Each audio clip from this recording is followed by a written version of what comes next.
মুখে গণতন্ত্রের কথা বলে বাস্তবে তার চর্চা করে না এমন দলকে দিয়ে দেশের উন্নয়ন অসম্ভব মন্তব্য করেছেন সাবেক তত্ত্বাবধায়ক সরকারের উপদেষ্টা সুলতানা কামাল।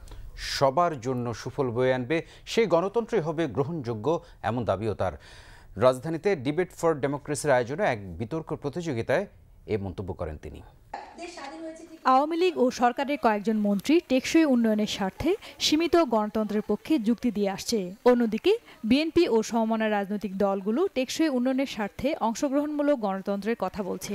এমন এক প্রেক্ষাপটে ডিবেট ফর ডেমোক্রেসির আয়োজনে টেকসই উন্নয়নের স্বার্থে সীমিত গণতন্ত্র গ্রহণযোগ্য কিনা এই বিষয়ে ছায়া সংসদ অনুষ্ঠিত হয়।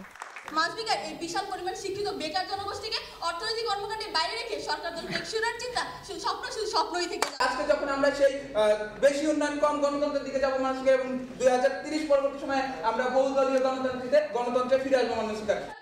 অনুষ্ঠানের সভাপতি হাসান আহমেদ চৌধুরী কিরণ বলেন, দেশে গণতান্ত্রিক সংস্কৃতি না থাকলে অপসংস্কৃতি ও অপশক্তি মাথাচাড়া দিয়ে ওঠে। বাংলাদেশের যে অপসংস্কৃতি চলছে, অপরাজনীতি চলছে, সে রাজনীতি থেকে যদি বেরিয়ে আসতে পারি, তাহলে বাংলাদেশের যে নিম্ন মধ্যম আয়ের দেশের কথা বলা হচ্ছে, আমরা মধ্যম আয়ের দেশ এবং উচ্চ আয়ের দেশে কিন্তু আমরা যেতে পারবো। জনগণের নিরাপত্তা নিশ্চিত না হলে দেশের উন্নয়ন সম্ভব নয়। জনগণের চাহিদাকে কেন্দ্রবিন্দুতে রেখে দেশ পরিচালনা করতে হবে, এমন মন্তব্য করেন সাবেক তত্ত্বাবধায়ক সরকারের উপদেষ্টা সুলতানা কামাল।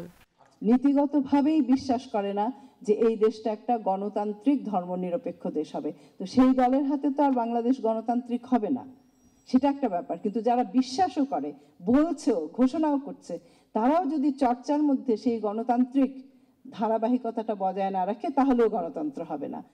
সুশাসন নিশ্চিত করতে সব দলকে নিয়ে ঐক্যের প্রয়োজন, এই ব্যাপারে একমত পোষণ করা হয় এই ছায়া সংসদে। জ্যোতিকা ঘোষ, বাংলা ভিশন, ঢাকা।